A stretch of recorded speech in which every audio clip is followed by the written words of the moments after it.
ബഹുമാനപ്പെട്ടവരെ, പ്രിയപ്പെട്ടവരെ, essence ഗ്ലോബലിന്റെ പ്രോഗ്രാമായിട്ടുള്ള curious 26 എന്നുള്ള ഈ പരിപാടിയിലേക്ക് എന്നെ ഒരു സ്പീക്കറായിട്ട് ക്ഷണിച്ചതിന് ഞാൻ ആദ്യമായിട്ട് നന്ദി രേഖപ്പെടുത്തുകയാണ്. നമ്മൾ ഇന്ന് ചർച്ച ചെയ്യുന്ന വിഷയം സ്ഥാവര കാർബണിക വിഷങ്ങൾ അഥവാ പെർസിസ്റ്റന്റ് ഓർഗാനിക് പോയിസൺസ് എന്നുള്ളതാണ്. ഞാൻ കഴിഞ്ഞ കുറച്ച് വർഷങ്ങളായിട്ട് വിഷങ്ങളെ കുറിച്ചാണ് പറയുന്നത്. കാരണം വിഷങ്ങളെ കുറിച്ചാണ് ഏറ്റവും അധികം തെറ്റിദ്ധാരണകൾ സമൂഹത്തിൽ നിലനിൽക്കുന്നത് എന്നുള്ളത് കൊണ്ട്. ഈ പെർസിസ്റ്റന്റ് ഓർഗാനിക് പോയിസൺസ് എന്ന് പറഞ്ഞു കഴിഞ്ഞാൽ ഒരുപാട് ചർച്ച ചെയ്യപ്പെട്ടിട്ടുള്ള ഒരു ഗ്രൂപ്പ് ഓഫ് കെമിക്കൽസ് ആണ്. ഒരു കൂട്ടം രാസവസ്തുക്കൾ, അതിന്റെ പ്രത്യേകമായിട്ട് അതിന് ചില പ്രോപ്പർട്ടികൾ, സ്വഭാവ ഗുണങ്ങളുണ്ട്. അതിനെ കൊണ്ട് ഉണ്ടാകാവുന്ന ഒരുപാട് ഇമ്പാക്റ്റുകൾ, പ്രത്യാഘാതങ്ങളുണ്ട്. അപ്പൊ അതിനെക്കുറിച്ചാണ് നമ്മൾ ഇന്ന് ചർച്ച ചെയ്യുന്നത്. പെർസിസ്റ്റന്റ് ഓർഗാനിക് പോയിസൺസ് അഥവാ സ്ഥാവര കാർബണിക വിഷങ്ങൾ. പെർസിസ്റ്റന്റ് ഓർഗാനിക് പോയിസൺസ് എന്ന് പറഞ്ഞു കഴിഞ്ഞാൽ വിഷകരമായിട്ടുള്ള ടോക്സിക്, പിന്നെ കാർബൺ അടിസ്ഥാനമായിട്ടുള്ള മോളിക്യൂൾസ് ആണ് എല്ലാം ഞാൻ സ്ഥാവര കാർബണിക അല്ലെങ്കിൽ സ്ഥാവര ജൈവ വിഷങ്ങൾ എന്ന് പറയുമ്പോൾ ആൾക്കാർക്കെല്ലാം സംശയമാണ്, ജൈവമായിട്ടുള്ള സാധനം വിഷമായിരിക്കുമോ? അപ്പോ പിന്നെ കാർബൺ ബേസ്ഡ് ആയിട്ടുള്ള കെമിക്കൽ സബ്സ്റ്റൻസ് ആണ് ഇതെല്ലാം. അത് ഈ പരിസ്ഥിതിയിൽ വിഘടിക്കാതെ നിൽക്കുന്നതാണ്. സാധാരണ എന്ത് സാധനവും പരിസ്ഥിതിയിൽ വിഘടിച്ചു പോകുന്നതാണ്. ഒന്ന്, അന്തരീക്ഷത്തിൽ നിന്നുള്ള അൾട്രാവയലറ്റ് രശ്മികൾ, വളരെ ഊർജ്ജമുള്ള അൾട്രാവയലറ്റ് രശ്മികൾ. അത് കൂടാതെ സൂക്ഷ്മജീവികൾ, അവരുടെ രാസാഗ്നികളുടെ ഒരു കോംപ്ലക്സ് തന്നെയുണ്ട്. അത് കൂടാതെ മറ്റ് ഘടകങ്ങൾ, മറ്റ് ഫിസിക്കൽ ഫോഴ്സസ്, അതുമാതിരിയുള്ളതെല്ലാം കൊണ്ട് എല്ലാം തന്നെ വിഘടിച്ചു പോകുന്നതാണ്. പക്ഷേ ഈ ഗ്രൂപ്പിൽപ്പെട്ട വിഷങ്ങൾ വളരെ മെല്ലെ മാത്രമേ വിഘടിക്കുകയുള്ളൂ. അതുകൊണ്ട് തന്നെ അത് പിന്നെ കൂടുതൽ കാലം പരിസ്ഥിതിയിൽ നിൽക്കുമ്പോൾ ഉണ്ടാകാവുന്ന ഒരുപാട് പ്രത്യാഘാതങ്ങളുണ്ട്. അതിന്റെ ഫീച്ചേഴ്സ്, സ്വഭാവങ്ങൾ പറഞ്ഞു കഴിഞ്ഞാൽ, ഒന്ന് പെർസിസ്റ്റൻസ്, ദീർഘകാലം മണ്ണിൽ, വെള്ളത്തിൽ, അന്തരീക്ഷത്തിൽ ഒക്കെ നിൽക്കും എന്നുള്ളതാണ് പെർസിസ്റ്റന്റ്. വളരെ മെല്ലെ മാത്രമേ അത് വിഘടിച്ച് പോവുകയുള്ളൂ. രണ്ടാമത്തേത് ബയോ അക്യുമുലേഷൻ. ബയോ കോൺസെൻട്രേഷൻ എന്നൊക്കെയുള്ള ഫാക്ടേഴ്സ് നമ്മൾ പഠിക്കുന്നുണ്ട്. ഇപ്പൊ ബയോ അക്യുമുലേഷൻ, ജൈവ സാന്ദ്രീകരണം എന്ന് പറയാം. അത് പിന്നെ ജീവനുള്ളവയിലേക്ക് പരിസ്ഥിതിയിൽ നിന്നും കൂടുതലായിട്ട് കയറി വരുന്നു. കാരണം ആ ജീവനുള്ളവയുടെ ശരീരത്തിലേക്ക് അത് കയറി കഴിഞ്ഞാൽ അത് വിഘടിച്ചിട്ട് വിസർജിച്ച് പോകുന്നത് വളരെ മെല്ലെ മാത്രമേ ഉണ്ടാവൂ. അപ്പോ കുറച്ച് അത് ചെറുപ്രായം മുതൽ വളർന്നുകൊണ്ടേയിരിക്കുമ്പോഴും ശരീരത്തിൽ അത് ഇങ്ങനെ ഡെപ്പോസിറ്റ് ചെയ്തുകൊണ്ടേയിരിക്കും. മൂന്നാമത്തേത് ലോങ് റേഞ്ച് ട്രാൻസ്പോർട്ട്. വളരെ ദൂര പ്രദേശങ്ങളിലേക്ക് ഇതിന് പോവാൻ വേണ്ടിയിട്ട് പറ്റും. ഉദാഹരണത്തിന് ഇക്വറ്ററിൽ, ഭൂമധ്യരേഖാ പ്രദേശത്ത് തളിച്ചു കഴിഞ്ഞാൽ അത് ആർട്ടിക്കിലേക്കും അന്റാർട്ടിക്കിലേക്കും അതിവിദൂര പ്രദേശങ്ങളിലേക്ക് ക്രമേണ എത്തിച്ചേരും. ലോങ് റേഞ്ച് ട്രാൻസ്പോർട്ട് എന്ന് പറയുന്ന ഒരു സ്വഭാവം. പിന്നെ ഇത് ഒരു വകയെല്ലാം തന്നെ വിഷകരമായിട്ടുള്ള വസ്തുക്കളാണ്, ടോക്സിസിറ്റി. പിന്നെ അത് അധികവും ഈ ഗ്രൂപ്പ് ഹാലോജിനേറ്റഡ് കോമ്പൗണ്ട് ആണ്. നമുക്കറിയാം, ഹാലോജൻ ഗ്രൂപ്പ് എന്ന് പറഞ്ഞു കഴിഞ്ഞാൽ ക്ലോറിൻ, ബ്രോമിൻ, അയഡിൻ എന്നൊക്കെ പറയുന്ന അതുമായിട്ട് ബന്ധപ്പെട്ടിട്ടുള്ള കാർബണുമായിട്ട് ഉള്ള സംയുക്തങ്ങളാണ് ഇവയിൽ അധികവും വരുന്നത്. അപ്പൊ ഇത്രയാണ് ഇതിന്റെ പ്രത്യേകതകൾ. ഇത് ഓരോന്നായിട്ട് നമുക്ക് പരിശോധിക്കാം. Persistence, toxicity, bioaccumulation, long range transport, ഇത്രയുമാണുള്ളത്. ആദ്യം അതിന്റെ പെർസിസ്റ്റൻസ്. വെള്ളത്തിൽ 60 ദിവസത്തിലധികം അത് വിഘടിക്കാതെ നിൽക്കുന്നുണ്ടാവും. പിന്നെ വെള്ളത്തിന്റെ അടിയിലുള്ള ചളിയില്, സെഡിമെന്റില്, കുളത്തിന്റെ അടിയിലോ തടാകത്തിന്റെ അടിയിലൊക്കെയുള്ള സെഡിമെന്റില് വീണ്ടും 6 മാസം വിഘടിക്കാതെ നിൽക്കുന്നതായിരിക്കണം. മണ്ണിലും 6 മാസത്തേക്ക്. മണ്ണ് എന്ന് പറഞ്ഞു കഴിഞ്ഞാൽ എന്തിനേയും വിഘടിപ്പിക്കുന്നതാണ്. അത്രയും കോടിക്കണക്കിന് സൂക്ഷ്മജീവികളുള്ള ഒരു സ്ഥലമാണ് മണ്ണ്. പക്ഷെ ആ മണ്ണിൽ പോലും അത് വിഘടിക്കാതെ 6 മാസത്തേക്ക് ഇൻടാക്റ്റ് ആയിട്ട് അതിന്റെ മോളിക്യുലർ സ്ട്രക്ചർ നിലനിർത്തുന്നതായിരിക്കണം. പിന്നെ ബയോ അക്യുമുലേഷൻ്റെത് 5000-ന് മുകളിൽ ബയോ കോൺസെൻട്രേഷൻ ഫാക്ടർ എന്ന് പറയും. അത് നമ്മൾ പിന്നീട് ഡിസ്കസ് ചെയ്യും. അല്ലെങ്കിൽ log octanol water partition coefficient അത് 5 ആയിരിക്കണം, അല്ലെങ്കിൽ 5-ന് മുകളിലായിരിക്കണം. പിന്നെ നമ്മൾ ഉദ്ദേശിക്കുന്നത് ചിലപ്പോൾ പ്രാണികളെ കൊല്ലാനായിരിക്കും. വീട്ടിനകത്തെ പിന്നെ ഈച്ചയെയോ പാറ്റയെയോ കൊല്ലാനൊക്കെ ആയിരിക്കും ഇത് തളിക്കുന്നത്. പക്ഷേ നമ്മൾ ഉദ്ദേശിക്കാത്ത പിന്നെ കടൽ ജീവികളിലെയും അതുമാതിരി പക്ഷികളിലും ഒക്കെ ഈ വിഷങ്ങൾ എത്തുകയും അവിടെ അത് കോൺസെൻട്രേഷൻ വരികയും ചെയ്യുന്നതാണ്. പിന്നെ ടോക്സിസിറ്റി ഉണ്ടാവണം, സിഗ്നിഫിക്കന്റ് ആയിട്ടുള്ള ടോക്സിസിറ്റി. പിന്നെ ലോങ് റേഞ്ച് ട്രാൻസ്പോർട്ട് എന്നുള്ളത്. ഇത് പിന്നെ half life, some of the POPsന്റെ ഹാഫ് ലൈഫ് പിന്നെ DDT ആണ് ഏറ്റവും അറിയപ്പെടുന്ന ഒരു പെർസിസ്റ്റന്റ് ഓർഗാനിക് പോയിസൺ എന്ന് പറയുന്നത്. എല്ലാവർക്കും പിന്നെ DDT എന്ന് പറഞ്ഞാൽ എല്ലാവർക്കും അറിയാം. കാരണം ചെറുപ്പം മുതലേ പഠിക്കുന്നതാണ്. അതിന്റെ പിന്നെ എൻവയോൺമെന്റൽ ഇമ്പാക്റ്റിനെ കുറിച്ച്, അതിന്റെ ബെനഫിഷ്യൽ എഫക്ട്സിനെക്കാളൊക്കെ ഏറെയായിട്ട് അതിന്റെ എൻവയോൺമെന്റൽ ഇമ്പാക്റ്റിനെ കുറിച്ച് നമ്മൾ ഒരുപാട് പഠിക്കുന്നതും മായാതെ മനസ്സിൽ നിൽക്കുന്നതുമാണ്. അപ്പൊ DDT 2 മുതൽ 15 വർഷക്കാലം വരെയാണ് വിഘടിക്കാതെ നിൽക്കുന്നത്. BHC 3 മുതൽ 6 വർഷം, എൻഡോസൾഫാൻ 50 മുതൽ 86 ദിവസം, വെള്ളത്തിൽ DDT 56 ദിവസം, BHC 8.5 years, എൻഡോസൾഫാൻ 8.5 years ആണോ സംശയം ഉണ്ട് എനിക്ക്. Endosulfan 28 days, എയറില് DDT 4 years, BHC 59 days, endosulfan 2 days. അപ്പൊ എയറില് പെർസിസ്റ്റൻസ് 2 ദിവസത്തിലധികം ഉണ്ടെങ്കിൽ അതിന് ലോങ് റേഞ്ച് ട്രാൻസ്പോർട്ട് ഉണ്ടാക്കാനുള്ള കഴിവുണ്ട് എന്നുള്ളതാണ്. ഇനി ബയോ അക്യൂമുലേഷൻ എന്ന് പറയാം. ബയോ മാഗ്നിഫിക്കേഷൻ ആയിരിക്കും നമ്മളൊക്കെ കേട്ടിട്ടുണ്ടാവുക. ബയോ അക്യൂമുലേഷൻ എന്ന് പറഞ്ഞാൽ എന്താണ് എന്നുള്ളതാണ് ഇനി നമ്മൾ പരിശോധിക്കുന്നത്. ബയോ അക്യൂമുലേഷൻ അത് ഒരു ജീവി അതിന്റെ പരിസരത്തിൽ നിന്നും ഈ കീടനാശിനി അല്ലെങ്കിൽ ഈ വിഷത്തെ സ്വന്തം ശരീരത്തിലേക്ക് സ്വാംശീകരിക്കുന്നതിനെയാണ് ബയോ അക്യൂമുലേഷൻ എന്ന് പറയുന്നത്. അത് റെസ്പിറേഷൻ, ശ്വസിക്കുമ്പോൾ അന്തരീക്ഷത്തിൽ വഴിയാവാം, ഭക്ഷണത്തിൽ കൂടിയാവാം, സ്കിൻ കോണ്ടാക്ട് ഡെർമൽ വഴിയാവാം, അല്ലെങ്കിൽ എന്ത് സോഴ്സ് വഴിയാവാം. ഈ സോഴ്സുകൾ വഴി ശരീരത്തിലേക്ക് വിഷം വരുന്നതിനെയാണ് ബയോ അക്യൂമുലേഷൻ എന്ന് പറയുന്നത്. ബയോ അക്യൂമുലേഷൻ ഫാക്ടേഴ്സ് എന്ന് പറഞ്ഞു കഴിഞ്ഞാൽ ഈ പിന്നെ ശരീരത്തിലുള്ള ടിഷ്യൂലുള്ള അതിന്റെ കോൺസെൻട്രേഷനും എൻവയോൺമെന്റിലെ കോൺസെൻട്രേഷൻ തമ്മിലുള്ള റേഷ്യോനെയാണ് ബയോ അക്യൂമുലേഷൻ ഫാക്ടർ എന്ന് പറയുന്നത്. അത് ഒന്നിൽ കൂടുതലാണെങ്കിൽ ബയോ അക്യൂമുലേഷൻ ഉണ്ട് എന്നാണ് അതിന്റെ അർത്ഥം.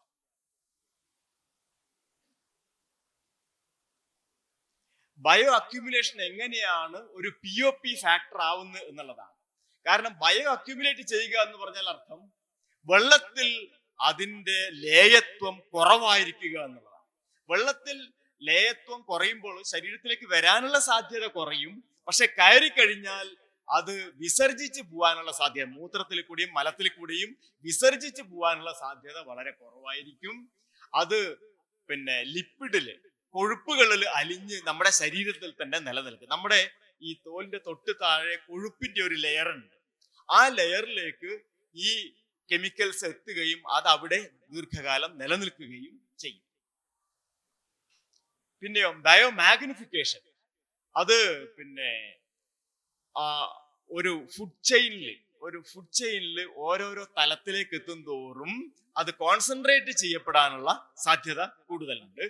പിന്നെ നെറ്റ് അപ്ടേക്ക് ആയിരിക്കും, വിസർജിച്ച് വിഘടിച്ച് പോകുന്നതിനേക്കാളും കൂടുതലായിട്ട് കയറി വരും കൂടുതലായിട്ട്. കാരണം വിസർജിച്ച് പോകുന്നത് എപ്പോഴും കുറവായിരിക്കും.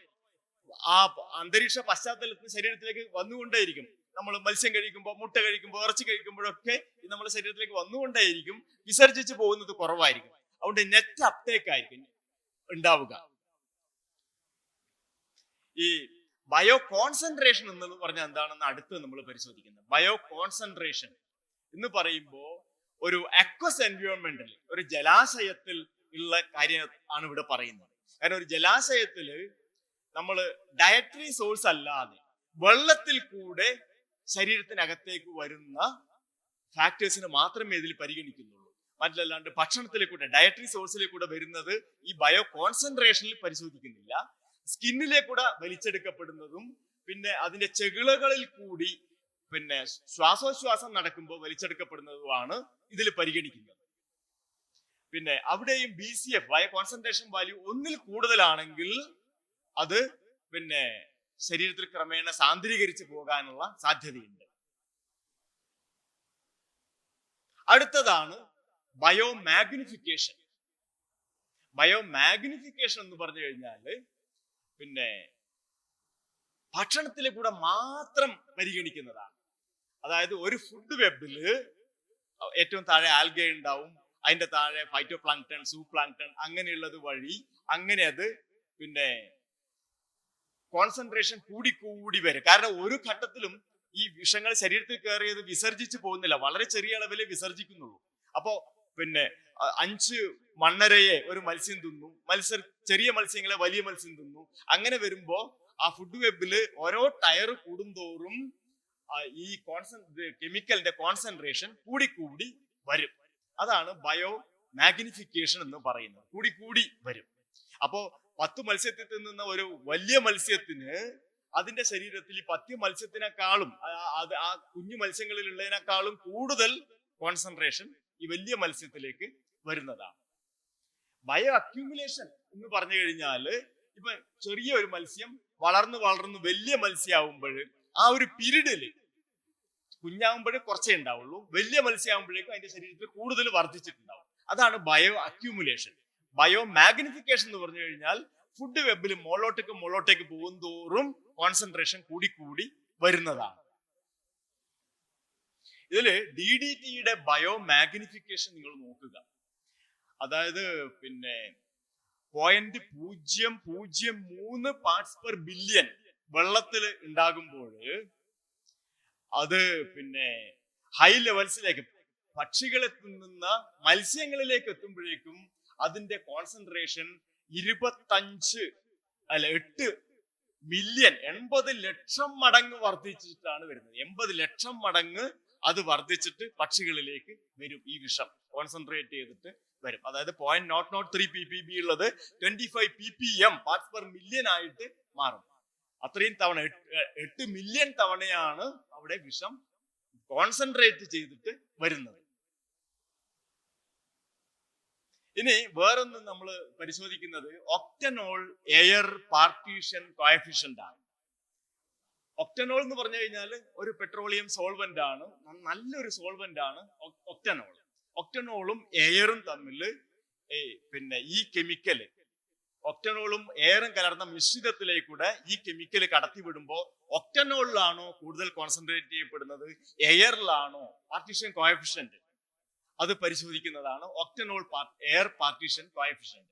ഇത് പ്രധാനപ്പെട്ട ഒരു ഫാക്ടറാണ്, ഇത് ഡിസൈഡ് ചെയ്യുന്ന ഒരു ഫാക്ടറാണ്.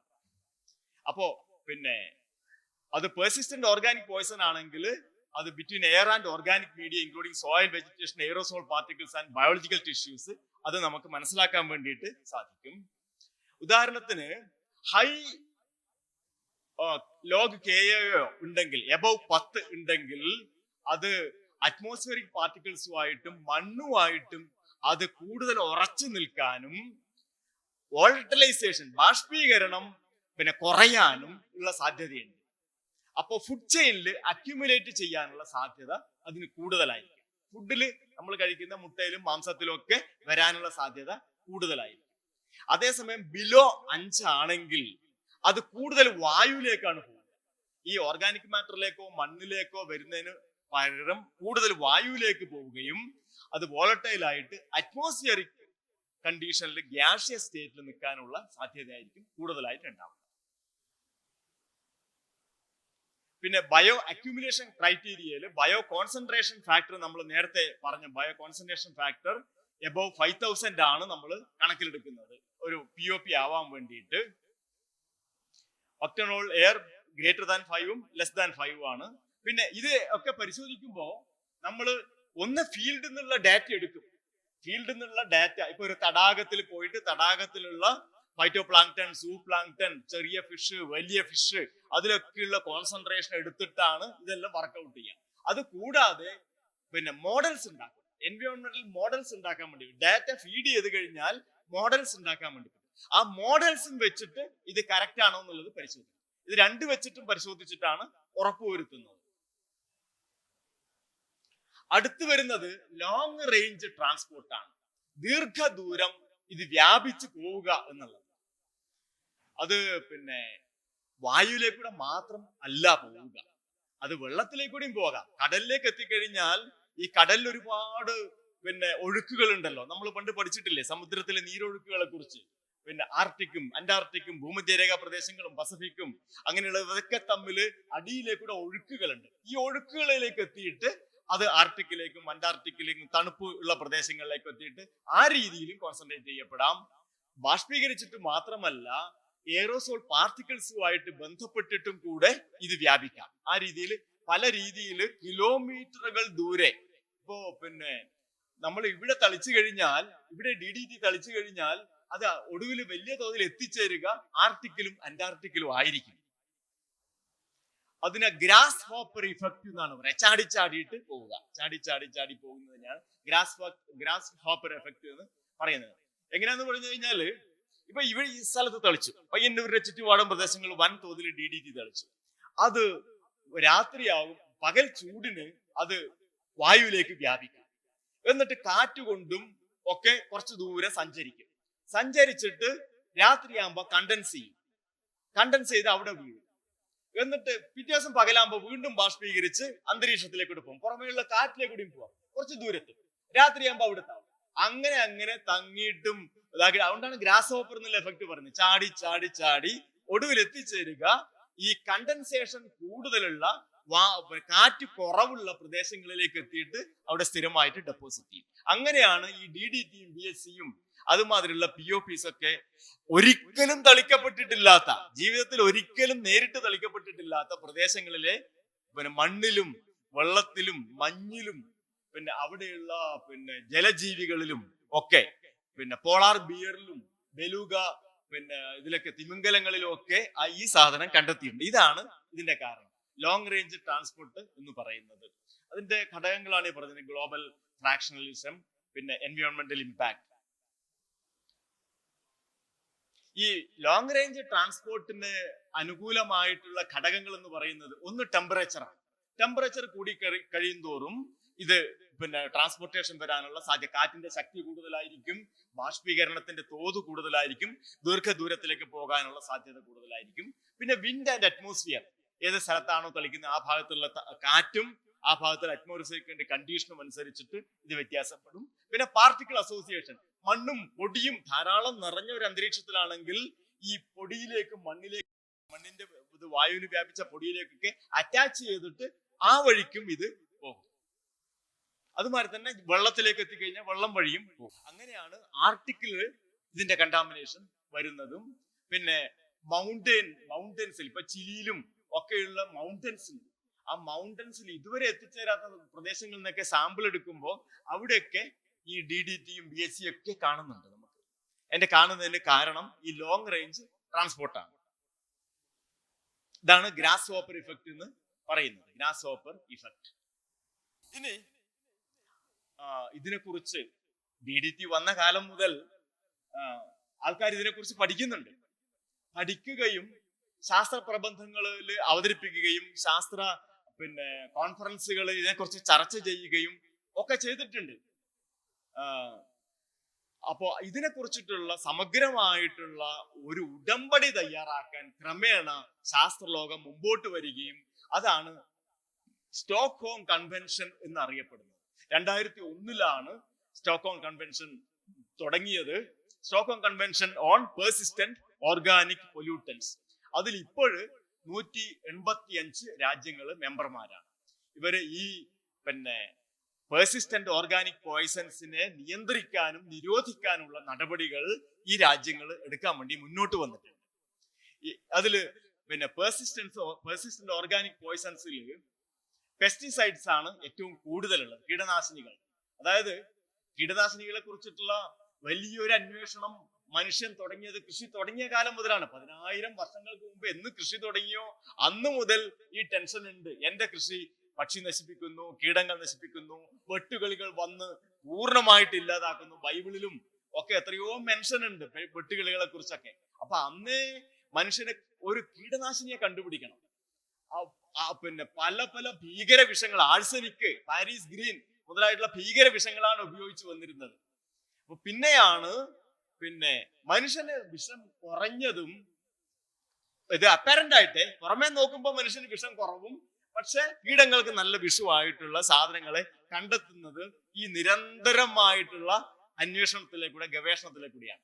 അങ്ങനെയാണ് ഈ ആൽഡ്രിൻ, ക്ലോർഡെയിൻ, DDT, ഡൈആൽഡ്രിൻ, എൻഡ്രിൻ, ഹെപ്റ്റാക്ലോർ, ഹെക്സാക്ലോറോ ബെൻസീൻ, മൈറക്സ്, ടോക്സാഫീൻ എന്നീ രാസവിഷങ്ങൾ മനുഷ്യൻ വികസിപ്പിച്ചെടുക്കുന്നത്. ഇത് ചില സാധനങ്ങളുടെയൊക്കെ മാതൃമോളിക്യൂൾസ് വികസിപ്പിക്കുന്നത് രണ്ടാം ലോക മഹായുദ്ധകാലത്ത് ഒരു കെമിക്കൽ വാർഫെയറിന്റെ ഭാഗമായിട്ടാണ്. സരീൻ മുതലായുള്ള ഗ്യാസ് ഒക്കെ ഉണ്ടല്ലോ, അതിനെയൊക്കെ മോഡിഫൈ ചെയ്തിട്ടാണ് പിന്നീട് കുറച്ച് പെസ്റ്റിസൈഡ്സ് ഒക്കെ വരുന്നത്.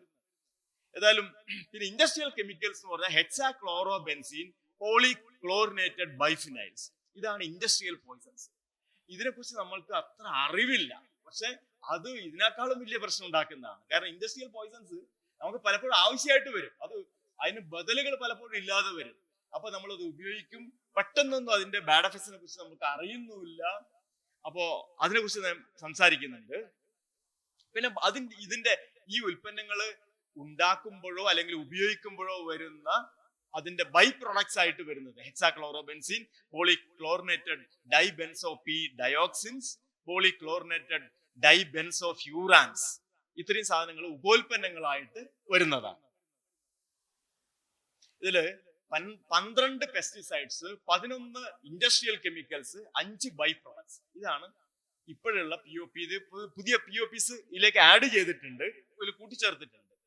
ഇതില് പിന്നെ 12 പെസ്റ്റിസൈഡ്സും 11 ഇൻഡസ്ട്രിയലുമാണ്. പിന്നെ പുതിയ 20 പെർസിസ്റ്റന്റ് ഓർഗാനിക് പോയിസൺസിനെ കണ്ടെത്തിയിട്ട് POPയിൽ ലിസ്റ്റ് ചെയ്തിട്ടുണ്ട്, സ്റ്റോക്ക്ഹോം കൺവെൻഷനിൽ ലിസ്റ്റ് ചെയ്തിട്ടുണ്ട്. അതിനെ നിരോധിക്കാനൊക്കെയുള്ള അല്ലെങ്കിൽ അതിന്റെ ഉൽപാദനം നിയന്ത്രിക്കാനും അതിന്റെ ഉപയോഗം നിയന്ത്രിക്കാനുമുള്ള നടപടികൾ ആയിക്കൊണ്ട് വരികയാണ് ഇപ്പൊ ചെയ്യുന്നത്.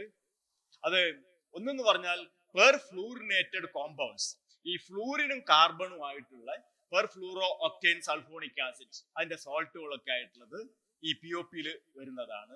ബ്രോമിനേറ്റഡ് ഫ്ലെയിം റിട്ടാർഡൻസ്, നമ്മുടെ ഇൻസുലേഷനിൽ, ഇലക്ട്രിക്കൽ ഇൻസുലേഷനിൽ വരുന്ന ഒരുപാട് സാധനങ്ങൾ എല്ലാം ബ്രോമിനേറ്റഡ് ഫ്ലെയിം റിട്ടാർഡൻസ് ആണ്. പിന്നെ ഇത് തീ കെടുത്താൻ വേണ്ടിയിട്ട് ഉപയോഗിക്കുന്ന ഫോം, FOAM ഉണ്ടല്ലോ, അതുമാതിരിയുള്ള സാധനങ്ങളൊക്കെ ഈ ബ്രോമിനേറ്റഡ് ഫ്ലെയിം റിട്ടാർഡൻസ് ആണ്. അതൊക്കെ നല്ല POP ആണ്. ഇൻഡസ്ട്രിയൽ കെമിക്കൽസ്, പെസ്റ്റിസൈഡ്സ്, പിന്നെ അൺഇൻറ്റൻഷണൽ ബൈ പ്രോഡക്ട്സ്. ഇനി നമുക്ക് ഏറ്റവും പ്രധാനപ്പെട്ട സാധനമായിട്ടുള്ള DDTയിലേക്ക് വരാം. DDT സ്റ്റോറി, അത് സീഡ്ലർ എന്ന് പറയുന്ന ഒരു PhD സ്റ്റുഡന്റ് പിന്നെ ആണ് 1874 ആദ്യം അത് ഉണ്ടാക്കിയെടുക്കുന്നത്. പക്ഷെ അതങ്ങനെ കിടന്നു. അങ്ങനെ ഒരു സാധനം ഉണ്ട് എന്ന് പറഞ്ഞിട്ട് അദ്ദേഹം റിസർച്ച് പേപ്പറൊക്കെ റിപ്പോർട്ട് ചെയ്ത് PhD കിട്ടി പോയി. അത് കഴിഞ്ഞിട്ട് അതങ്ങനെ അവിടെ കിടന്നു, ആരും ഉപയോഗിക്കാതെ. പിന്നീട് ഈ മനുഷ്യന്റെ അന്വേഷണം തുടർന്നുവല്ലോ, പെസ്റ്റിസൈഡ് ഉണ്ടാക്കേണ്ട അന്വേഷണം തുടർന്നു. അങ്ങനെയാണ് ഒരു സ്വീഡിഷ് കെമിസ്റ്റ്, സിബാഗിഗിന്റെ കെമിസ്റ്റ് ആയിട്ടുള്ള പേൾ മുള്ളർ പല രാസവസ്തുക്കൾ പരിശോധിക്കുകയും അപ്രതീക്ഷിതമായിട്ട് DDTയിൽ എത്തിച്ചേരുകയും ചെയ്യുന്നത്. അദ്ദേഹം DDT വെച്ച് പരിശോധിച്ച് നോക്കിയപ്പോ കീടങ്ങൾ വളരെ എളുപ്പം ചത്തുപോകുന്നു, മനുഷ്യന് ഒരു കുഴപ്പമില്ല. കണ്ടു കഴിഞ്ഞാൽ മനുഷ്യന് ഒരു കുഴപ്പമില്ല, കീടങ്ങളൊക്കെ ചത്തുപോവുകയും ചെയ്യുന്നു. അത് വലിയൊരു വിപ്ലവമായിരുന്നു, വൻ വിപ്ലവമായിരുന്നു അന്നത്തെ കാലത്ത്. ഇങ്ങനത്തെ ഒരു സാധനം കണ്ടുപിടിക്കുക, ഒരുതരം എന്താ പറയാ, ഒരു സർവ്വരോഗ സംഹാരി എന്നൊക്കെ പറയുന്ന രീതിയിലുള്ള ഒരു സാധനമായിട്ടാണ് അന്ന് കണ്ടുപിടിച്ചത്. അതിന് നോബൽ പ്രൈസ് 1948 നോബൽ പ്രൈസ് കിട്ടി. കാരണം പിന്നെ എത്രയോ ലക്ഷക്കണക്കിന് ജീവൻ അദ്ദേഹം രക്ഷിച്ചു എന്നുള്ളതാണ്. 45 അമേരിക്കയിൽ ഇൻഡസ്ട്രിയൽ പ്രൊഡക്ഷൻ തുടങ്ങി, ഇന്ത്യയിൽ 55 തന്നെ ഇൻഡസ്ട്രിയൽ പ്രൊഡക്ഷൻ തുടങ്ങി. അമേരിക്കയിലൊക്കെ ടൺ കണക്കിന് ഉപയോഗിച്ചു, ലോകമാസകലം ഉപയോഗിച്ചു. മലേറിയ കൺട്രോൾ പ്രോഗ്രാമിന് WHO, വേൾഡ് ഹെൽത്ത് ഓർഗനൈസേഷൻ ഒക്കെ തുടങ്ങിയിട്ടുള്ള കാലാണ്. 45 കഴിഞ്ഞിട്ടാണല്ലോ ഇതൊക്കെ തുടങ്ങുന്നത്. അപ്പൊ അതിനൊക്കെ വലിയൊരു അജണ്ടയായിരുന്നു ലോകത്തെങ്ങും മലേറിയ നിയന്ത്രണം. അപ്പൊ അവരുടെ ഏറ്റവും പ്രധാനപ്പെട്ട രാസവസ്തു ആയിരുന്നത് ഈ DDT ആണ്. പക്ഷെ 47 തന്നെ ഒരു സ്വീഡിഷ് ശാസ്ത്രജ്ഞൻ ഒലിയാൻഡർ മെലാൻഡർ എന്ന് പറയുന്ന ഒരു ശാസ്ത്രജ്ഞൻ DDTക്ക് റെസിസ്റ്റൻസ്, ഈച്ചകൾക്ക് റെസിസ്റ്റൻസ് വന്നിട്ടുണ്ട് എന്ന് പറഞ്ഞു. അതിനുശേഷം അനോഫിലസ് മോസ്കിറ്റോന് റെസിസ്റ്റൻസ് വന്നിട്ടുണ്ടെന്ന് അപ്പോൾ തന്നെ പറഞ്ഞു. ഇത് വേൾഡ് ഓർഗനൈസേഷനൊക്കെ പിന്നെ ഉപയോഗിക്കാൻ തുടങ്ങുന്നതിന് മുമ്പ് തന്നെ റിപ്പോർട്ട് ചെയ്തു. ഈ റെസിസ്റ്റൻസിന്റെ പ്രശ്നം എന്താന്ന് വെച്ച് കഴിഞ്ഞാൽ, ഉപയോഗിച്ചുകൊണ്ടിരിക്കുമ്പോഴേ റെസിസ്റ്റൻസ് വരും. ഒരു ക്രിസ്ത്യൻ പോപ്പുലേഷന്, ഇതുവരെ എക്സ്പോസ് ചെയ്യപ്പെട്ടിട്ടില്ലാത്ത പോപ്പുലേഷന് റെസിസ്റ്റൻസ് ഉണ്ടാവില്ല. തളിച്ച് 10ഉം 15ഉം തലമുറ കഴിയുമ്പോഴേക്കാണ് ഒരു നല്ല റെസിസ്റ്റന്റ് പോപ്പുലേഷൻ ഡെവലപ്പ് ചെയ്ത് വരുന്നത്. ഈ റെസിസ്റ്റൻസ് ഉണ്ടാക്കുക എന്നുള്ളത് പിന്നെ എന്താണ് എന്റമോളജിയിലെ ഒരു PhD പ്രോഗ്രാമാണ്. കാരണം പിന്നെ FCI ഗോഡൌണിലൊക്കെ ഉപയോഗിക്കുന്ന കെമിക്കൽസിന് പിന്നെ റെസിസ്റ്റൻസ് ഉണ്ടോ, 10 തവണ 15 തവണ ഒരു ഇത് തളിച്ചിട്ട് ഒരു ജനറേഷൻ ആഫ്റ്റർ ജനറേഷൻ തളിച്ചിട്ട് റെസിസ്റ്റൻസ് ഉണ്ടോ, ഉണ്ടെങ്കിൽ എന്ത് തരം റെസിസ്റ്റൻസ് ആണ്, എങ്ങനെ അതിനെ ബ്രേക്ക് ചെയ്യാം, ഏത് കോമ്പിനേഷൻ ഇതിനെ ബ്രേക്ക് ചെയ്യും എന്നൊക്കെ പഠിക്കുന്നത് എന്റമോളജിയിലൊക്കെ വരുന്ന PhD തീസിസുകളാണ്. അപ്പോ പിന്നെ 10 15 തലമുറക്ക് നിരന്തരമായിട്ട് ഇത് കൊണ്ടാൽ മാത്രമേ റെസിസ്റ്റൻസ് വരുള്ളൂ, അല്ലെങ്കിൽ വരില്ല. പിന്നെ റേച്ചൽ കാസൻ സൈലന്റ് സ്പ്രിംഗ് എഴുതുന്നത് 62-ലാണ്. 10 കൊല്ലം നീണ്ട കോർട്ട് യുദ്ധം നടന്നു. 10 കൊല്ലം നീണ്ടിട്ട് അത് കഴിഞ്ഞ് 72 ഒടുവിൽ അത് ബാൻ ചെയ്തു. DDT 44 മുതൽ 70 വരെയുള്ള കാലഘട്ടത്തിൽ ടൺ കണക്കിന് 80,000 ടൺ DDT ആണ് ഒരു വർഷം. 80,000 ടൺ DDT, എവിടെ നോക്കിയാലും DDT അടിക്കലായിരുന്നു ഉണ്ടായിരുന്നത്. 1950-60കളിൽ rapid increase in production, ton കണക്കിന് ഉണ്ടാക്കിയിട്ട് ഉപയോഗിച്ചു. 62-ൽ സൈലന്റ് സ്പ്രിംഗ് പബ്ലിഷ് ചെയ്തു. സൈലന്റ് സ്പ്രിംഗ് എന്ന് പറഞ്ഞ ഒരു പോയറ്റിക് ലാംഗ്വേജിൽ എന്താ പറയുക, ആൾക്കാരെ ഞെട്ടിപ്പിക്കുന്ന ഒരു ഭാഷയിൽ ഈ സാധനം ന്യൂയോർക്ക് ടൈംസിൽ സീരിയലൈസ് ചെയ്ത് വന്നു കഴിഞ്ഞപ്പോ ആൾക്കാർ ഞെട്ടിപ്പോയി. അങ്ങനെ ആ വസന്തത്തിലെ പ്രഭാതം വന്നെത്തി. നിശബ്ദമായ പ്രപഞ്ചം, പക്ഷികളുടെ കളകൂജനമില്ലാത്ത ഒരു വസന്തം എന്നൊക്കെ പറഞ്ഞിട്ട് ഭയങ്കരമായിട്ട് കാച്ചി ലാംഗ്വേജിൽ വന്നു കഴിഞ്ഞപ്പോ ആൾക്കാർ ഞെട്ടിപ്പോയി. അങ്ങനെയാണ് അത് വലിയ ഒരു ജനപ്രീതി ഉണ്ടാവുന്നത്. അതിന് 70കളിലൂടെ പ്രൊഡക്ഷൻ ഒറ്റയടിക്ക് കുറഞ്ഞു. 80കൾ മുതൽ 2000 വരുമ്പോ വീണ്ടും പ്രൊഡക്ഷൻ കുറഞ്ഞു. പക്ഷെ മലേറിയ നിയന്ത്രണത്തിന് വേറെ വഴി കാണുന്നില്ല. മലേറിയനെ കുറിച്ച് പഠിക്കുന്നത് 1880 മുതൽ പഠിക്കാൻ തുടങ്ങിയിട്ടുണ്ട്. പിന്നെ 1902-ലാണ് എനിക്ക് തോന്നുന്നു പിന്നെ റൊണാൾഡ് റോസിന് നൊബൽ പ്രൈസ് കിട്ടുന്നത്. ഹൈദരാബാദിലുള്ള വർക്കിനാണ് നൊബൽ പ്രൈസ്. പക്ഷെ ഇതെല്ലാം കണ്ടാലും കൊതുകിനെ എങ്ങനെ കൊല്ലുന്ന അറിയുന്നില്ല, എങ്ങനെ കൊതുകിനെ മാനേജ് ചെയ്യാൻ പറ്റുന്ന അറിയുന്നില്ല. കീടനാശിനികൾ കളിച്ച മനുഷ്യനാണ് അടിക്കുക, കീടങ്ങളെ കാര്യമായിട്ട് കൊല്ലുന്നില്ല, പക്ഷെ മനുഷ്യനാണ് ബാധിക്കുക. അപ്പൊ അന്നേരമാണ് ഈ DDT വരുന്നത്. പിന്നെ 2000 ആകുമ്പോഴേക്കും DDT ഉൽപാദന ലോകമാസകലം കുറഞ്ഞു. ഇന്ന് ഇന്ത്യയിൽ ഉപയോഗിക്കുന്നുണ്ട്. ഇന്ത്യയില് പിന്നെ ചില പ്രത്യേക തരം രോഗങ്ങൾ നിയന്ത്രിക്കുവാൻ വേണ്ടിയിട്ട് പിന്നെ വിസറൽ ലൈഷ്മാനിയാസിസ് എന്ന് പറയുന്ന ഒരു രോഗം, കൊതുക് പരത്തുന്ന രോഗമാണ്. അത് നിയന്ത്രിക്കാൻ വേണ്ടിയിട്ടാണ് ഇന്ത്യയിൽ ഇപ്പം കാര്യമായിട്ട്. അതുകൂടാതെ ചില തരം മലേറിയകളെ നിയന്ത്രിക്കുവാൻ വേണ്ടിയിട്ടും DDT ഇപ്പോഴും ഇന്ത്യയിൽ ഉപയോഗിക്കുന്നുണ്ട്, വളരെ ചെറിയ തോതിൽ മാത്രം. പ്രൊഡക്ഷൻ ഓഫ് DDT 2005-ല് 6269 പിന്നെ മെട്രിക് ടൺ ആയിരുന്നു. 2020 ആകുമ്പോഴേക്കും കേവലം 1000 മെട്രിക് ടൺ ആയിട്ട് കുറഞ്ഞു. 80,000 മെട്രിക് ടൺ ഉണ്ടായിരുന്നത് ഇന്ന് 1000 മെട്രിക് ടൺ മാത്രമേ ഉള്ളൂ. ഇതതിന്റെ ഒരു കാലഗണനയാണ്. DDT ഉപയോഗിച്ചതാണ്. നോക്കിയാൽ ആ പയ്യന്റെ താടിയിലും തലയിലും ഒക്കെ DDT തളിക്കുന്നത് പേനെ കൊല്ലാൻ വേണ്ടിയിട്ട്. അസല് വഴിയല്ല, മനുഷ്യനൊരു കുഴപ്പമില്ല. തലയിൽ തളിച്ചിട്ട് കുറച്ചു നേരം വെക്കുക, അത് കുളിക്കുക, സോപ്പിട്ട് കുളിച്ചു കഴിഞ്ഞാൽ പേനൊക്കെ പോയി, ഒരു കുഴപ്പമില്ല. ഒരു ക്ഷീണമോ ഒന്നും അലർജിയോ ഒന്നും വരാനില്ല. അത് ഷർട്ടിന്റെ ഉള്ളിലേക്ക് അടിച്ചു കൊടുക്കുകയെന്ന് DDT. പട്ടാളക്കാരെയൊക്കെ വരിയായിട്ട് നിർത്തിയിട്ട് പിന്നെ ഷർട്ട് ഒക്കെ അഴിച്ച് കത്തിച്ചു കളയും. ഇത് പിന്നെ ട്രോപ്പിക്കൽ ഏരിയാസിൽ സർവേ ചെയ്തിട്ടുള്ള പട്ടാളക്കാര് യൂറോപ്പിലേക്ക് വരുമ്പോ അവര് പിന്നെ വലിയ ക്യാമ്പില് അവരെ ഡ്രസ്സൊക്കെ ഊരിയിട്ട് കത്തിക്കും. ഇവരെ ന്യൂഡായിട്ട് നിർത്തിയിട്ട് DDT സ്പ്രേ ചെയ്യും. 1-2 മണിക്കൂർ കുറച്ച് കാത്തിരിക്കുക, അത് കഴിഞ്ഞ് പോയി കുളിച്ചിട്ട് നേരെ പുതിയ ഡ്രസ്സും വാങ്ങി വീട്ടിലേക്ക് പോകുക. ഒരു കുഴപ്പമില്ല. അവരെ അല്ലെങ്കിൽ ഈ ട്രോപ്പിക്കൽ ഏരിയാസിന് പുതിയ കീടങ്ങളാ യൂറോപ്പിലേക്ക് ഇറക്കുമതി ചെയ്യാന്ന്. അത് മുഴുവൻ ഒഴിവായി കിട്ടി. ക്വാറന്റൈൻ ഒന്നും വേണ്ട, 40 ദിവസം പുറത്തു നിൽക്കേണ്ട ആവശ്യമൊന്നുമില്ല. അപ്പോ വളരെ എളുപ്പം വലിയൊരു മാറ്റം ഉണ്ടാക്കിയ ഒരു സംഗതിയായിരുന്നു. ലേഡിയുടെ തലയിലേക്ക് അടിച്ചു കൊടുക്കുകയെന്ന് പേനെ നിയന്ത്രിക്കാൻ വേണ്ടി. പിന്നെ എല്ലാ സ്ഥലങ്ങളിലും, നഗരങ്ങളിലും ഗ്രാമങ്ങളിലും ജലാശയങ്ങളിലും പർവ്വതനിരകളിലും വനനിരകളിലും ഒക്കെ ആ മലനിരകൾ ഹെലികോപ്റ്ററിൽ അടിക്കുന്നതാണ്, വിമാനത്തിൽ അടിക്കുന്നതാണ്. ടൺ കണക്കിനാണ് കൊണ്ടുപോയി അടിക്കുന്നത് കുത്തന്മാരെ നിയന്ത്രിക്കാൻ വേണ്ടി. മരം കുത്തുന്ന കുത്തന്മാരെയും മറ്റു പ്രാണികളെയും നിയന്ത്രിക്കാൻ വേണ്ടി. ഇങ്ങനെ അനിയന്ത്രിതമായിട്ടുള്ള ഉപയോഗമായിരുന്നു. കാരണം ഒരു അഡ്വേഴ്സ് ഇമ്പാക്ട് ഒന്നും കാണാനില്ല, ഒരു പ്രശ്നവും കാണാനില്ല. മനുഷ്യനും കുഴപ്പമില്ല, മറ്റു ജീവജാലങ്ങൾക്കൊന്നും കുഴപ്പം ആത്യന്തികമായിട്ട് കാണാനില്ല, അല്ല ആദ്യത്തെ നോട്ടത്തിലൊന്നും കാണാനില്ല. അതുകൊണ്ട് വളരെ കൂടുതൽ ഉപയോഗിച്ചിരുന്നു. ഇത് വീട്ടിനകത്ത് തളിച്ചാണ്. ഇവിടുത്തെ പ്രായമുള്ള ആൾക്കാർക്ക് അറിയുന്നുണ്ടാവും. നമ്മുടെയൊക്കെ വീട്ടിനകത്ത് DDT തളിച്ചിരുന്നു. പിന്നെ വർഷത്തിൽ 2-3 തവണ വന്നിട്ട് തളിക്കും. തളിച്ചിട്ട് പിന്നെ വീടിന്റെ ചുറ്റുപാടും തളിക്കും, വീടിന്റെ അകത്തും തളിക്കും, തളിച്ചിട്ട് പോകും. ചിലപ്പോൾ മൂട്ട കൂടുതലായി എന്ന് പറയും. DDT തളിച്ചു കഴിഞ്ഞിട്ട് കൊതുകെല്ലാം പോയി മൂട്ട കൂടുതലായി. ഈ പിന്നെ മന്ത്സ് ആഫ്റ്റർ സ്പ്രേയിങ് മോർട്ടാലിറ്റി നോക്കിക്കഴിഞ്ഞാൽ 8 മാസം വരെ ഏകദേശം അത് 20% മോർട്ടാലിറ്റിയോട് കൂടി. ഈ കൊതുകിനൊരു സ്വഭാവമുണ്ട്. കൊതുക് രാത്രിക്ക് നമ്മൾ വരാൻ വേണ്ടി കാത്തു നിൽക്കുന്നത് വീട്ടിന്റെ ബെഡ്റൂമിന്റെ ഇരുണ്ട മൂലയിലാണ്. രാത്രിക്ക് വന്നു നമ്മളെ കടിച്ചു, ഇഞ്ചക്ട് ചെയ്ത് ചോര എടുത്തു, എന്നിട്ട് വീണ്ടും അവിടെ പോയിട്ട് അതിന്റെ ഓവറി ഡെവലപ്പ് ചെയ്യാൻ വേണ്ടിയിട്ടാണ്. എന്നിട്ട് വീണ്ടും രാത്രിക്ക് വന്നു കുത്തി അവിടെ പോയിരുന്നു. ഇങ്ങനെ പിന്നെ അത് വീട്ടിന്റെ അകത്തെ ഇരുണ്ട മൂലകളിൽ വിശ്രമിച്ചിട്ട് പിന്നെ പോയിട്ട് മുട്ടയിടും. അങ്ങനെയാണ്. അപ്പൊ ഇത് തളിച്ച സ്ഥലങ്ങളിൽ ഇനി നീക്കാൻ പറ്റില്ല, അപ്പൊ ചത്തുപോകും. കാരണം ഡെർമൽ ടോക്സിറ്റി ഉണ്ട്, ദേഹത്തേക്ക് കയറും, അപ്പൊ തന്നെ ഇതെല്ലാം ചത്തുപോകും. പിന്നെ ഇതിന് എക്സൈറ്റബിലിറ്റി ഉണ്ട്. DDT ഇതിന്റെ ദേഹത്ത് അല്പം പോലും വീണാൽ അത് എക്സൈറ്റഡ് ആവും. എക്സൈറ്റഡ് ആയിട്ട് ഒടുവിൽ പറന്ന് പുറത്തേക്ക്. അപ്പൊ ഈ 2 രീതിയിലും ഗുണകരമാണ്. അപ്പൊ ഇങ്ങനെ നമ്മുടെയൊക്കെ വീട്ടില് വർഷങ്ങളോളം DDT തളിച്ചിട്ടാണ് മലേറിയ നമ്മൾ നിയന്ത്രിച്ചത്. മലേറിയ നിയന്ത്രണത്തിന്റെ ഒരു കണക്ക് നിങ്ങൾ നോക്കണം.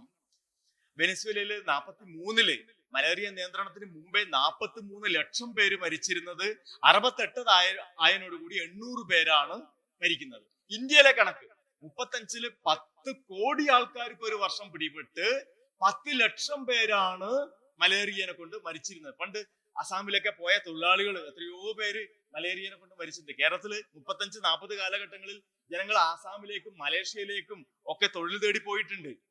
അപ്പൊ അവരൊക്കെ ഒരുപാട് പേര് മലേറിയ പിടിച്ചിട്ട് മരിച്ചുപോയി. 69 പിന്നെ നോക്കുമ്പോഴേക്കും 3 ലക്ഷം പേർക്കേ ബാധിച്ചിട്ടുള്ളൂ. Death toll 0. ഒരു ആള് പോലും മരിച്ചിട്ടില്ല. ഒരു വർഷം 10 ലക്ഷം പേര് മരിച്ചിരുന്നതാണ് 0 കുറഞ്ഞത്. ഇറ്റലിയില് പിന്നെ 4 ലക്ഷം, അത് 37 കുറഞ്ഞു. യുഗോസ്ലാവിയ, തായ്വാൻ, ശ്രീലങ്ക, ഇവിടെയൊക്കെ ഡ്രാമാറ്റിക് ആയിട്ടുള്ള എഫക്റ്റ് ആണ് മലേറിയ കൺട്രോളിൽ DDT കൊണ്ടുവന്നത്. നമ്മൾ പറയും പെൻസിലിനൊക്കെയാണ് നമ്മുടെ വലിയ കണ്ടുപിടുത്തങ്ങൾ.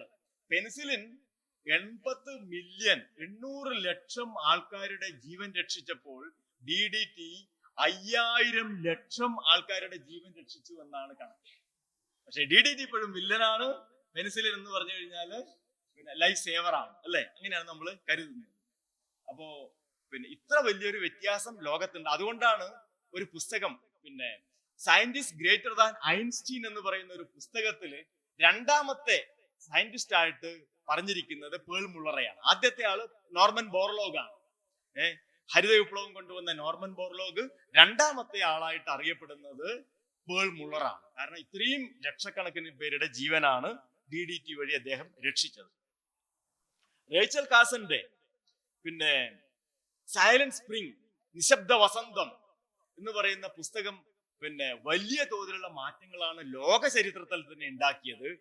പിന്നെ അമേരിക്കയിൽ എൻവയോൺമെന്റൽ പ്രൊട്ടക്ഷൻ ഏജൻസി എന്ന് പറയുന്ന ഒരു പിന്നെ ഏജൻസി ഉണ്ടാക്കി. അതാണ് പിന്നെ ഈ പരിസ്ഥിതിയുമായിട്ട് ബന്ധപ്പെട്ടിട്ട് എല്ലാ നിയമനിർമ്മാണവും എല്ലാ റെഗുലേഷൻസും നടത്തിയിരുന്നത് പിന്നീട് EPA ആണ്, എൻവയോൺമെന്റൽ പ്രൊട്ടക്ഷൻ ഏജൻസിയാണ്. പിന്നെ passage of clean air act, endangered species act. പിന്നെ ലോകത്തിൽ തന്നെ പരിസ്ഥിതി മൂവ്മെന്റിന്, പരിസ്ഥിതി വാദത്തിനും മേ ബി ഒരു പക്ഷേ ഒരു തീവ്ര പരിസ്ഥിതി വാദത്തിന് അടക്കം ഉള്ള വിത്ത് പാകിയത് ഈ റേച്ചൽ കാസന്റെ ഈ ബുക്കാണ്. വലിയ തോതിലുള്ള ഒരു മാറ്റം ലോകത്തിന്, ഗുണകരമായിട്ടുള്ള മാറ്റം. അത് ചിലത് തീവ്രവാദപരമായിട്ട് അത് മാറി എന്നുള്ളത് പിന്നീടുള്ള കാര്യം. പക്ഷെ വലിയ തോതിലുള്ള ഗുണകരമായിട്ടുള്ള മാറ്റം ഉണ്ടായി. അതുകൊണ്ടാണ് വളരെ പ്രശസ്തനായിട്ടുള്ള ഇയോ വിൽസൺ പറഞ്ഞത്, ഇക്കോളജി എന്ന് പറഞ്ഞാൽ അമേരിക്കക്കാർക്കും അറിയില്ലായിരുന്നു. അതിന് ഫണ്ട്, ആ ശാസ്ത്രശാഖയ്ക്ക് ഫണ്ട് കിട്ടാനും വലിയ സാധ്യതയൊന്നും ഉണ്ടായിരുന്നില്ല. പക്ഷെ ഈ പുസ്തകം വന്നതിനോടുകൂടി ഇക്കോളജി നമ്പർ 1 ശാസ്ത്രശാഖയായിട്ട് അമേരിക്കയിൽ മാറി, ജനങ്ങൾ മുഴുവൻ ശ്രദ്ധിക്കുന്ന ഒരു ശാസ്ത്രശാഖയായിട്ട് മാറി എന്നാണ് അദ്ദേഹം പറഞ്ഞത്. ബേർഡ് പോപ്പുലേഷനിലുള്ള ഇമ്പാക്റ്റിനെ കുറിച്ചാണ് വലിയ തോതിൽ അവർ എഴുതിയത്. അതെന്ന് പറഞ്ഞാൽ പിന്നെ ബാൾഡ് ഈഗിൾ, അമേരിക്കയിൽ കാണുന്ന ബാൾഡ് ഈഗിൾ എന്ന് പറയുന്ന ഒരു കഴുകൻ, ആ കഴുകന്റെ വംശം കുറ്റിയേറ്റ് പോയി എന്നാണ് അവർ എഴുതിയത്. അത് എങ്ങനെയാന്ന് വെച്ച് കഴിഞ്ഞാൽ അത് വലിയ മത്സ്യങ്ങളെയാണ് ഇത് തിന്നുക. ഈ വലിയ മത്സ്യങ്ങളുടെ ശരീരത്തിൽ വലിയ തോതിൽ DDT കോൺസെൻട്രേറ്റ് ചെയ്ത് നിൽക്കുന്നുണ്ടാവും. അതിനെ കഴിക്കുമ്പോൾ ഇതിന്റെ ശരീരത്തിൽ വളരെ കൂടുതലെത്തും. DDT ഇതിന്റെ അകത്തേക്ക് കയറി കഴിഞ്ഞാൽ അത് കാൽഷ്യം മെറ്റാബോളിസത്തെ അഫക്ട് ചെയ്യും. കാൽഷ്യം മെറ്റാബോളിസത്തെ അഫക്ട് ചെയ്യുമ്പം മുട്ടയുടെ തോട് വളരെ നേർത്തതായിട്ട് മാറും. അത് പൊട്ടിപ്പോകാനും അതിന്റെ അകത്തേക്ക് ബാക്ടീരിയയും മറ്റണുക്ക് ബാധയൊക്കെ ഉണ്ടാവാനും മുട്ട വിരിയാതിരിക്കാൻ കെട്ടുപോകാനൊക്കെയുള്ള സാധ്യത വളരെ കൂടുതലായിരിക്കും. അങ്ങനെയാണ് ഈ പക്ഷികളിൽ ഈ ഇമ്പാക്ട് വരുന്നത്, ബോൾഡ് ഈഗിളിലും പെരിഗ്രെൻ ഫാൽക്കൺ എന്ന് പറയുന്നത്. അപ്പോ ആൾക്കാരുടെ വിചാരം ഒരുപാട് പക്ഷികൾ എന്നേക്കുമായിട്ട് ഭൂമുഖത്ത് നിന്ന് അപ്രത്യക്ഷമായി, എക്സ്റ്റിങ്ക്റ്റ് ആയി, വംശനാശം വന്നു എന്നാണ് വിചാരിച്ചത്. പക്ഷെ അങ്ങനെയൊന്നുമില്ല. ഈ രണ്ട് പക്ഷികൾക്കുമാണ് വലിയൊരു ഭീഷണി ഉണ്ടായിരുന്നത്. പക്ഷെ അത് DDT നിരോധിച്ചതിനോട് കൂടിയിട്ട് ഈ പക്ഷികളുടെ പോപ്പുലേഷൻ പിന്നീട് നോർമൽ ആയിട്ട് തന്നെ വന്നു. DDT നിരോധിച്ചു കഴിഞ്ഞപ്പോൾ ഇതൊക്കെ നോർമൽ ആയിട്ട് വന്നു. അപ്പൊ ആ രീതിയിലുള്ള ഒരു ഇമ്പാക്ട് ഉണ്ടായിട്ടില്ല. ഇനി സൈലന്റ് സ്പ്രിങ്ങിനുള്ള ക്രിറ്റിസിസം എന്തൊക്കെയാണെന്ന് ചോദിച്ചു കഴിഞ്ഞാൽ ഒരുപാട് ബേസ്ലെസ് ആർഗ്യുമെന്റ്സ് ഉണ്ടായിരുന്നു. ഞാൻ പറഞ്ഞില്ല, അവരൊരു പോയറ്റിക് ലാംഗ്വേജിൽ പാഷനോട് കൂടി എഴുതിയതാണ്. ഈ ശാസ്ത്രത്തിന്റെ ഒരു പ്രശ്നം എന്ന് പറഞ്ഞാല് നിങ്ങളുടെ ഡാറ്റ എന്തു പറയുന്നു അതിന്റെ ബേസ് ചെയ്തിട്ട് മാത്രമേ നിങ്ങൾക്ക് എഴുതാൻ പറ്റൂ എന്നുള്ളതാണ്. പക്ഷെ ഇങ്ങനെ ഒരു പൊതുവായിട്ടൊരു പുസ്തകം എഴുതുമ്പോൾ അങ്ങനെയൊന്നും അവർ പരിശോധിച്ചില്ല. അവരങ്ങ് കുറച്ച് കടത്തി എഴുതി. ഉദാഹരണത്തിന് എന്താണ്, ഈ അമേരിക്കയിൽ ക്യാൻസർ വലിയ തോതിൽ വ്യാപിക്കുന്നതിന് കാരണം DDT ആണ്. ഈ തോതിൽ പോയി കഴിഞ്ഞാൽ DDT ഉപയോഗം കൊണ്ട് മനുഷ്യ കുലം തന്നെ അപ്രത്യക്ഷമാവും എന്നൊക്കെ പറഞ്ഞിട്ട് എഴുതി. അതുമാതിരി ഒരു വീട്ടമ്മ അവരുടെ വീട്ടിന്റെ ബേസ്മെന്റില് പാറ്റനെ നിയന്ത്രിക്കാൻ വേണ്ടിയിട്ട് DDT തെളിച്ചു. 7 മാസം കഴിഞ്ഞപ്പോ ഈ വീട്ടമ്മക്ക് ക്യാൻസർ വന്നു എന്നൊക്കെയുള്ള രീതിയിൽ ഭയങ്കര കൂട്ടി എഴുതി. പിന്നെ ഒരു തരം അന്ത്യപ്രവചനം, കംപ്ലീറ്റ് തീരാൻ വേണ്ടി പോകുന്നു, അന്ത്യപ്രവചനം പറയുമല്ലോ, ആ രീതിയിലാണ്. അതായത് പക്ഷികളില്ലാത്ത ഒരു വസന്തം, എല്ലാ പക്ഷികളും തീർന്നു പോയി എന്ന് പറഞ്ഞു. അപ്പൊ DDT നിരോധിച്ചു. അത് കഴിഞ്ഞിട്ട് ഇന്ന് 1960-നെക്കാളും എത്രയോ ടൺ കീടനാശിനികൾ ഉപയോഗിക്കുന്നു. പക്ഷികളുടെ കളകൂജനം നമ്മൾക്ക് കേൾക്കുകയും ചെയ്യാം. ശാസ്ത്രം മാറി. ശാസ്ത്രം DDT മാതിരിയുള്ള മോളിക്യൂൾസിനെ ഉണ്ടാക്കുന്നത് നിർത്തി വിഘടിക്കപ്പെടുന്ന തന്മാത്രകൾ ഉണ്ടാക്കി. വളരെ എളുപ്പം വിഘടിക്കപ്പെടുന്നതും കീടങ്ങളെ കൊല്ലുന്നതും മനുഷ്യന് സേഫ് ആയിട്ടുള്ളതുമായിട്ടുള്ള രാസവസ്തുക്കളിലേക്ക് ശാസ്ത്രം പോയി. അപ്പൊ ആ ഒരു പ്രവചനം അത് സത്യമായിട്ട് വന്നില്ല. ശാസ്ത്രം എപ്പോഴും പ്രവചനങ്ങളെയൊക്കെ മറികടക്കാനുള്ള ശ്രമങ്ങൾ ഉണ്ടാവും. പിന്നെ ആഫ്രിക്കയിൽ വലിയ തോതിൽ മലേറിയ നിയന്ത്രണം വരുന്നതിന് മുമ്പ് തന്നെ ഈ പുസ്തകം വരികയും WHO കാര്യമായിട്ട് ആഫ്രിക്കയിൽ ഒന്നും ചെയ്യാൻ പറ്റാതിരിക്കുകയും ചെയ്തു. അങ്ങനെ ആഫ്രിക്കയില് 5 കോടി ജനങ്ങളാണ് ഈ മലേറിയ കൊണ്ട് മരിച്ച 5 കോടി ജനങ്ങൾ എന്ന് പറഞ്ഞാൽ 2ാം ലോക മഹായുദ്ധത്തിൽ മരിച്ചതിനേക്കാളും ആൾക്കാർ, 1ാം ലോക മഹായുദ്ധത്തിൽ മരിച്ചതിനേക്കാളും ആൾക്കാർ ആഫ്രിക്കയിൽ മലേറിയ കൊണ്ട് മാത്രം മരിച്ചു എന്നുള്ളതാണ്. ഇനി DDTയും എൻഡ്രിനും തമ്മിലുള്ള ഒരു താമം. എൻഡ്രിൻ എന്ന് പറഞ്ഞാൽ ഒരു POP ആണ്. പണ്ട് കാലത്ത് അറിയാം, പണ്ട് നെല്ലിനൊക്കെ അടിച്ചിട്ടുള്ളതാണ്, ആൾക്കാർക്ക് അറിയാം. ഭയങ്കര മണാണ്, ഭയങ്കര പോയിസനുമാണ്. ഞാൻ പണ്ട് ഇവിടെ കൃഷിഭവനിൽ വർക്ക് ചെയ്യുമ്പോൾ, പഴയങ്ങാടി കൃഷിഭവനിൽ വർക്ക് ചെയ്യുമ്പോൾ എന്നോട് അവിടുത്തെ ഒരു മാഷ് പറഞ്ഞിട്ടുണ്ടായിരുന്നു, എൻഡ്രിൻ തളിച്ചു കണ്ടത്തിൽ. എൻഡ്രിൻ തളിച്ചു കഴിഞ്ഞിട്ട് ഒരു 4-5 ദിവസം കഴിയുമ്പോഴേക്ക് കണ്ടത്തിലേക്ക് പോവാൻ പറ്റുന്നില്ല.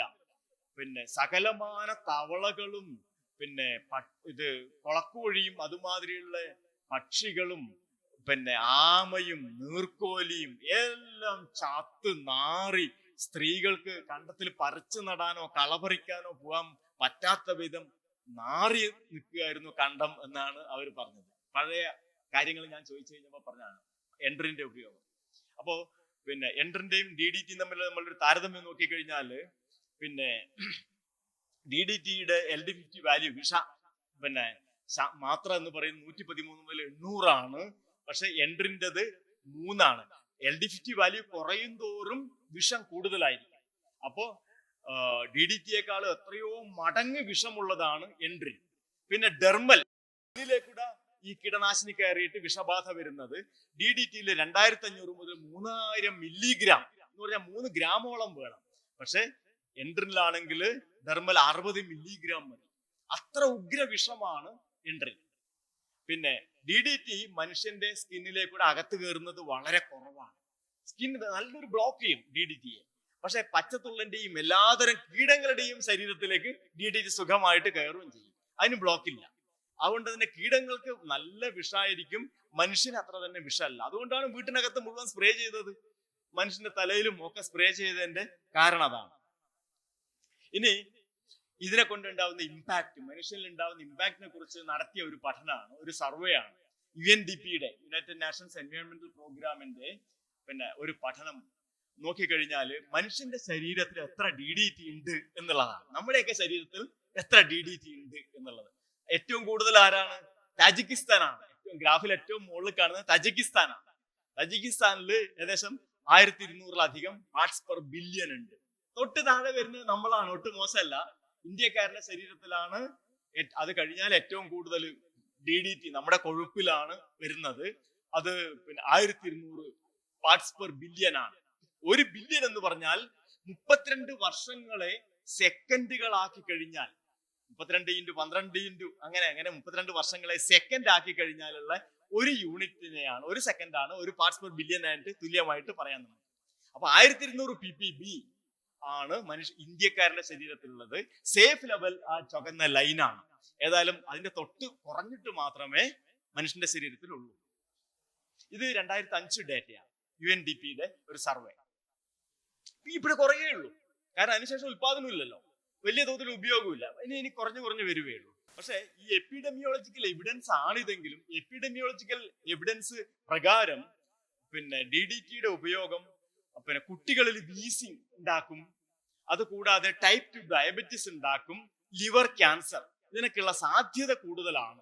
അത്രേ പറയുള്ളൂ ശാസ്ത്രം. സാധ്യത കൂടുതലാണ്. DDTക്ക് എക്സ്പോഷർ ചെറുപ്പത്തിലെ ഉണ്ടായിട്ടുണ്ടെങ്കിൽ ഇതിനൊക്കെയുള്ള സാധ്യത കൂടുതലാണ്. പക്ഷെ ഇത് മാത്രം മതിയാവില്ല. ഒരു കാര്യകാരണ ബന്ധം ശരിക്കും ശാസ്ത്രത്തിൽ ഉറപ്പിക്കണമെങ്കിൽ ഈ എപ്പിഡെമിയോളജി പഠനങ്ങൾ കൊണ്ട് മാത്രം മതിയാവില്ല. പക്ഷെ ഇത് ചില ഇൻഡിക്കേഷൻസ് കാണിക്കുന്നു എന്നുള്ളതാണ്. പിന്നെ മറ്റു കാരണങ്ങൾ കൊണ്ടും വരാം. അങ്ങനെയുള്ള പല കാരണങ്ങളും എപ്പിഡെമിയോളജിയിലെ മറ്റു കാരണങ്ങളൊക്കെ മാറ്റി നിർത്താൻ വലിയ പ്രയാസമാണ്.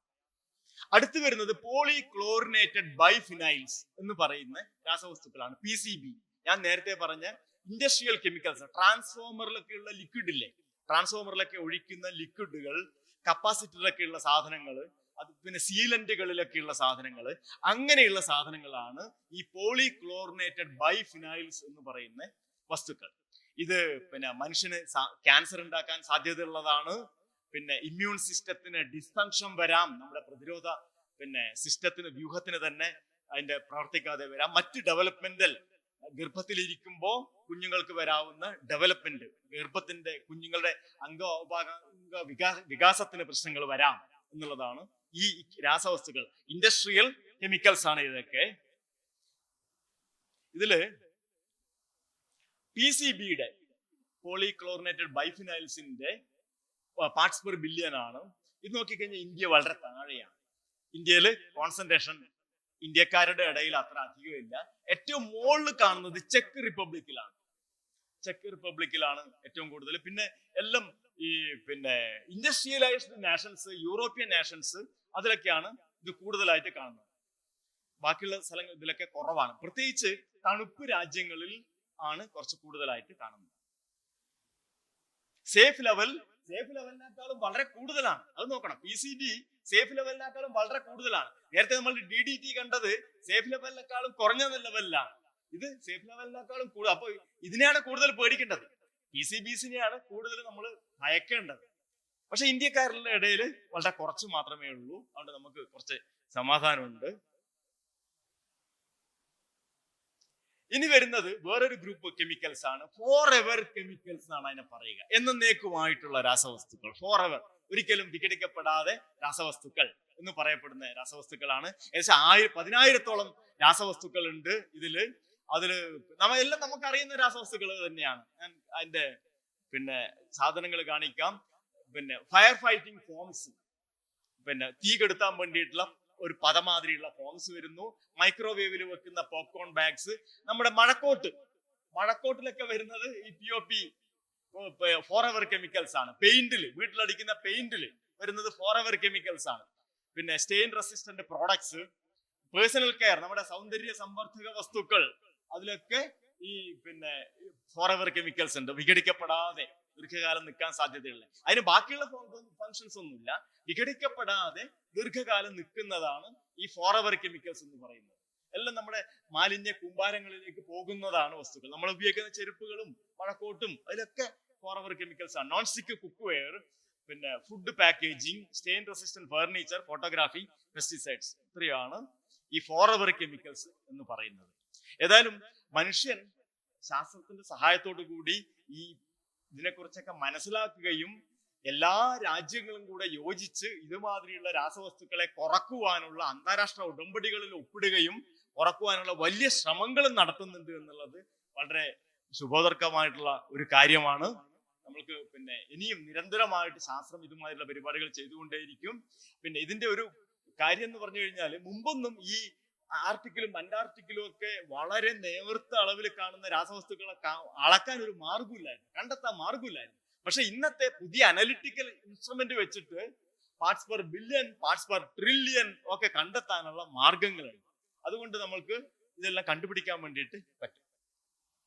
അപ്പോൾ ഇത്രയും പറഞ്ഞുകൊണ്ട് പിന്നെ ഞാൻ എൻ്റെ വാക്കുകൾ അവസാനിപ്പിക്കുന്നു.